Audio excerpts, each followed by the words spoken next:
Hello, and welcome to the Cleveland International Film Festival Film Slam Stream's post-film conversation for the Enlightenment Project.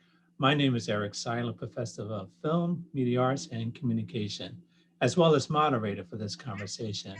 We are very pleased to be joined by one of the subjects in the Enlightenment Project. In fact, the main subject in the Enlightenment Project, Dr. Yvonne Pointer. Dr. Pointer is a tireless activist, and she touches every segment of the community, especially the least among us.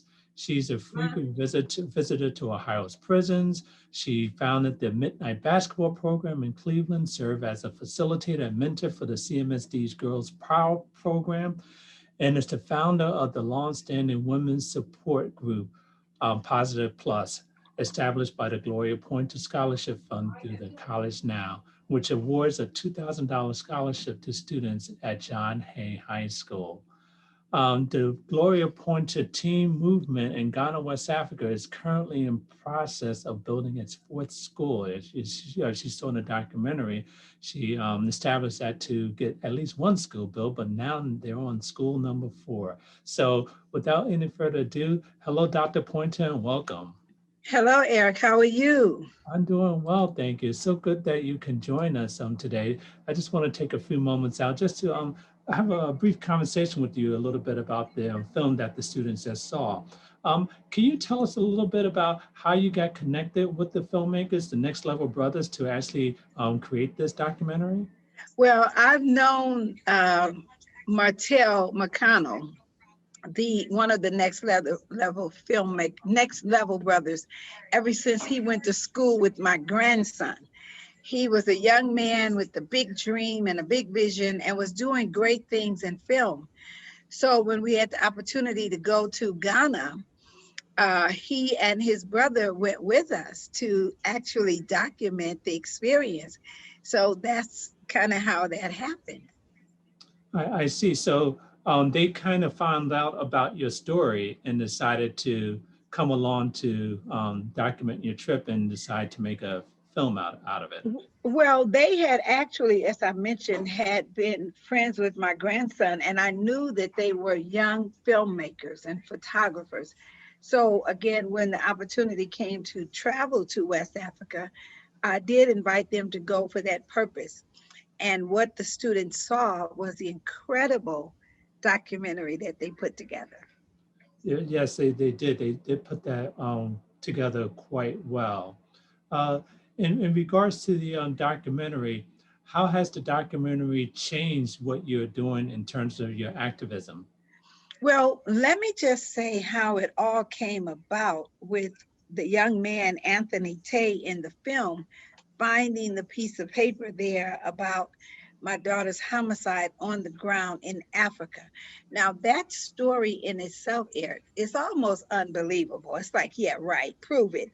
And so for them to actually go and document everything on film, it almost legitimizes that this is actually happening, that a piece of paper that was found on the ground in Ghana has now had the ripple effect over the years as it's impacting the lives of children there in such a way. So their film just confirms that this is an actuality. When I talk to people about the work we're doing in Ghana and the schools and feeding children, I always use their film as a reference to prove my point. Exactly. So it does. So it's a great way to help document all the work that you are doing with that.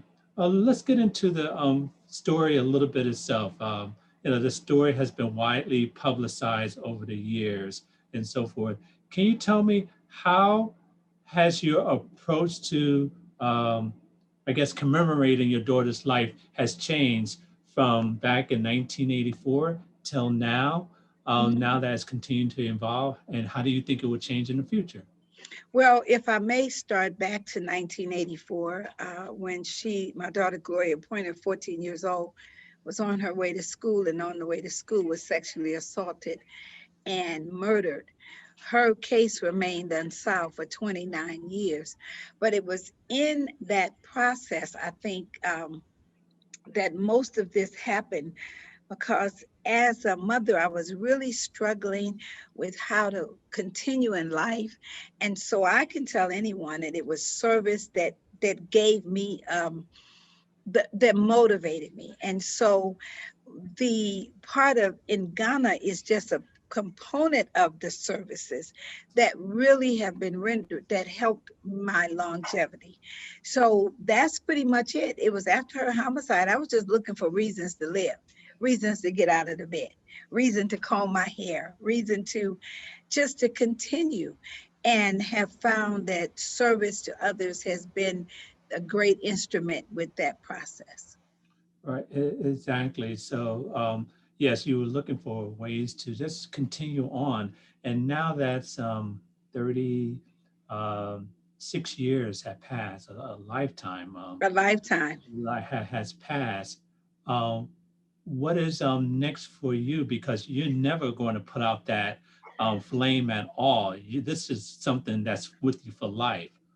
What is, No, I wish I had a solid answer to that question and something more prevalent than just I don't know. What I found about life, Eric, is this simple. My objective is to just keep putting one foot in front of the other, not to necessarily predict or determine the path, which is may not be good for some of the students who say, okay, I'm going to be an engineer and I'm going to do this for 10 years. I'm going to do this for 20 years. I don't know what tomorrow's going to bring. I just know that every day that I get up, I want to try to make sure that I leave the world in a better place. Sometimes when we look at conditions going on, whether it's abduction of children or just whatever the social ill is that you find that you're compassionate about, I think that my goal is to just spend the rest of my life trying to make a difference. And when people ask me, okay, well, that's good in terminology, but what about for you? I say, I don't know, because I don't see myself per se in the equation. I just think this is what I'm supposed to be doing, and this is what I'm going to do. right, exactly. And when did you realize this is what you were supposed to be doing? Because it seemed like once you started putting your story out there, opportunities were finding you. At Mhm. what point in your life did you realize, well, this is, I guess my purpose in life? When did that happen?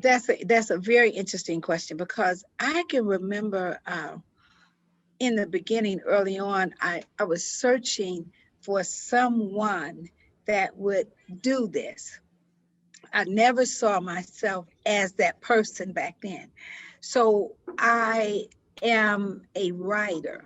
So I would write letters to important people asking them would they come to Cleveland, and I would be very descriptive on what I wanted them to do when they got here. But I needed their celebrity status, if you will.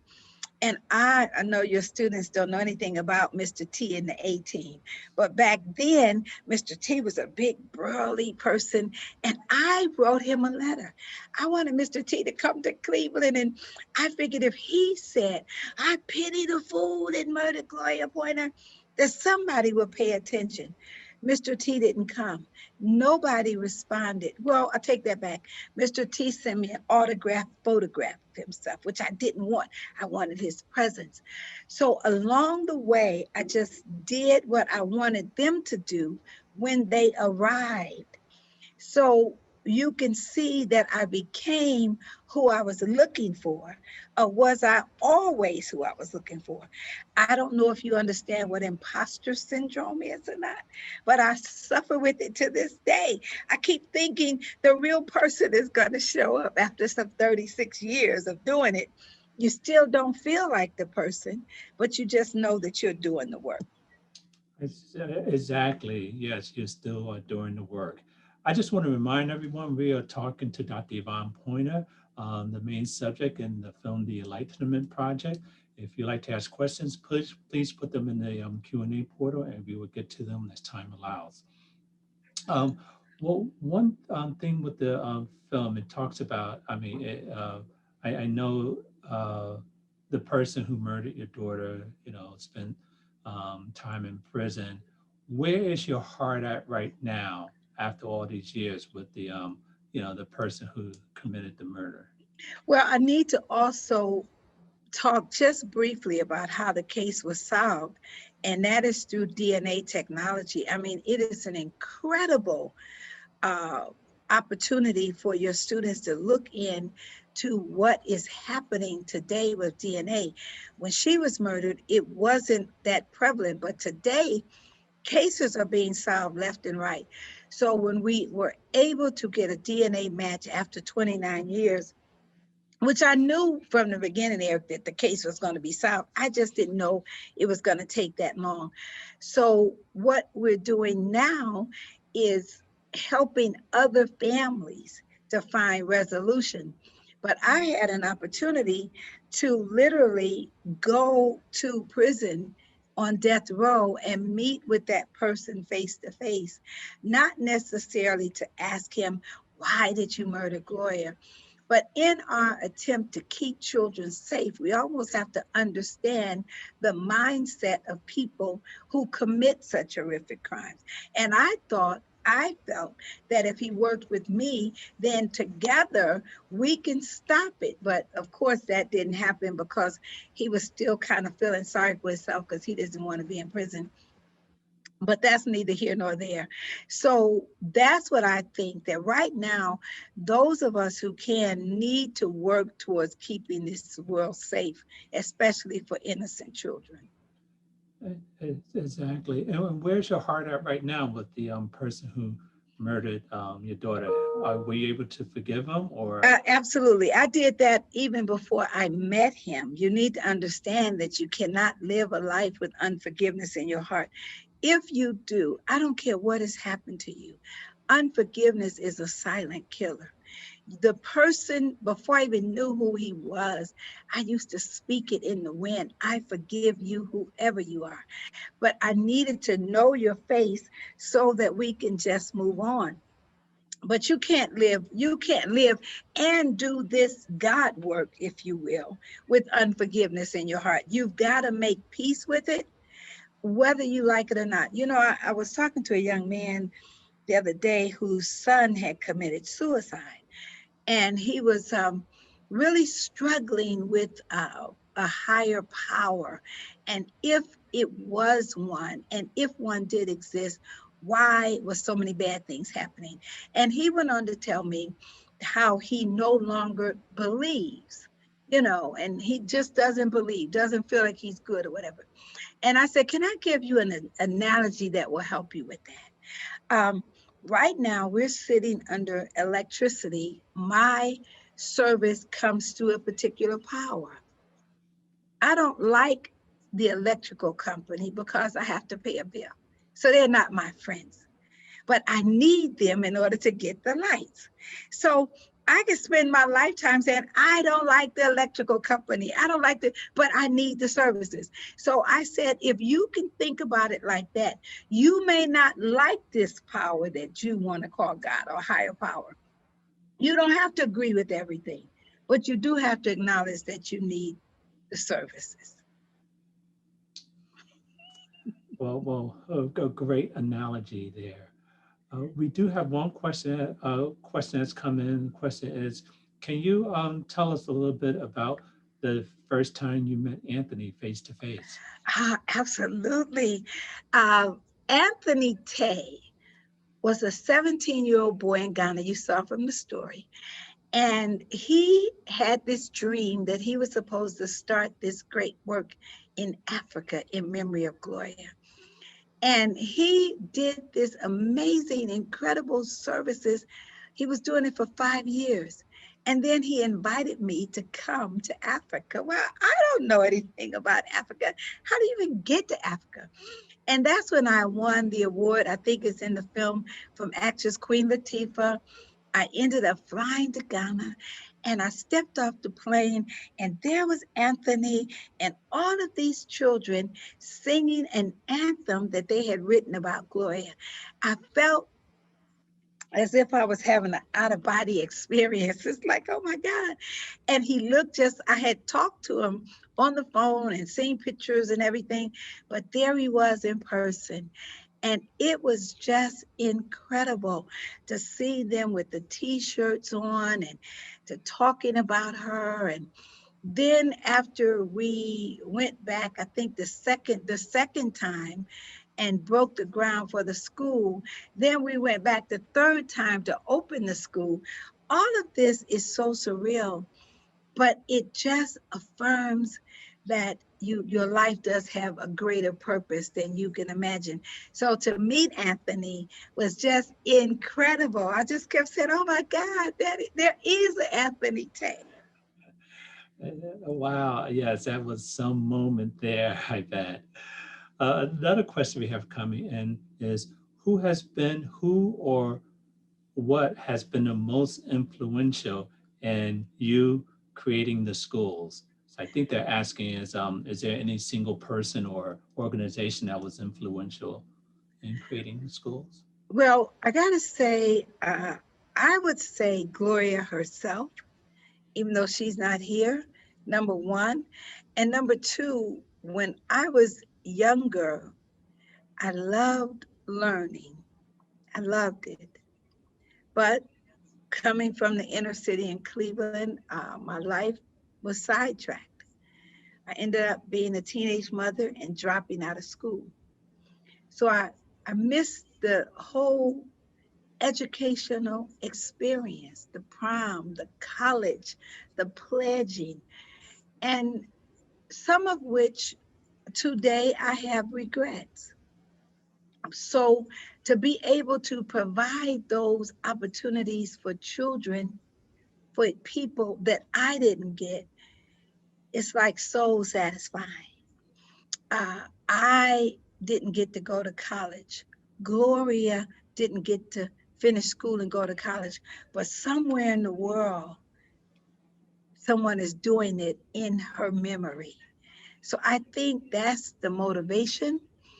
And as a matter of fact, I know that's motivation. Even here locally, how we have the Gloria Pointer Scholarship in Cleveland at John Hay, where we give the $2,000 scholarships. All of this is connected to unfulfilled dreams in our lives and feeling that hole in your heart and in your soul can be impacted by helping it make it happen for someone else. It does, and I know in the film you say you have sons and daughters around the world. I thought that was a Mm-hmm, very powerful mm-hmm, mm-hmm. statement you said. Here's a really interesting question that's come in: is did you ever feel guilty from the opportunities you received in meeting celebrities like Oprah um, because of your daughter's death? No, no, guilt was never a factor. Uh, Tenacity and perseverance would be the better word, because I was unable to actually view her body for a few days after her homicide. And what I said standing on her over her casket was that I was going to do whatever I had to do to find this person. So at the time, I didn't know that, but it was, even if it meant getting to Oprah Winfrey, getting to these celebrities. So guilt would not be an adequate description as much as the word tenacity and perseverance. I wasn't guilty. I felt proud that I kept the promise that I would go to the ends of the earth if I had to find the person. Yeah, that's the right way to look at it instead of, I guess sometimes students see, oh, you got to be on Essence, you got to be on Oprah and so forth. But like you said, it's the tenacity. You were on a mission and Yeah, didn't matter who you met or what opportunity came your way. You were yeah, looking at the end goal and not looking to, yeah. become a star or a celebrity. It's, No, because it's almost as if I could describe myself as a wounded healer.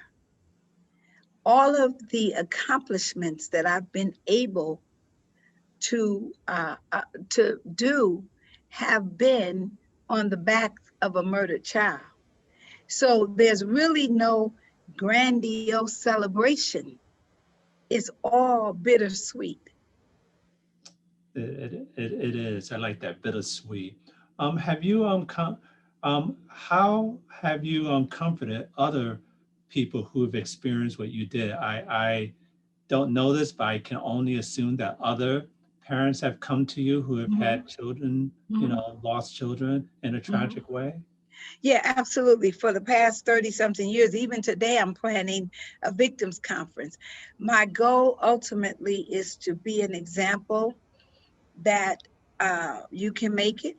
So even if I travel the country and talk to families who've lost loved ones, all I can say is to me, I use scriptures all the time where Paul and Silas, they said, silver and gold have I none, but such as I have, look on me. I want somebody to look and say, oh, if she can make it, I can make it. When Gloria was murdered, there was a case that was national, and John Walsh was the father of the little boy Adam.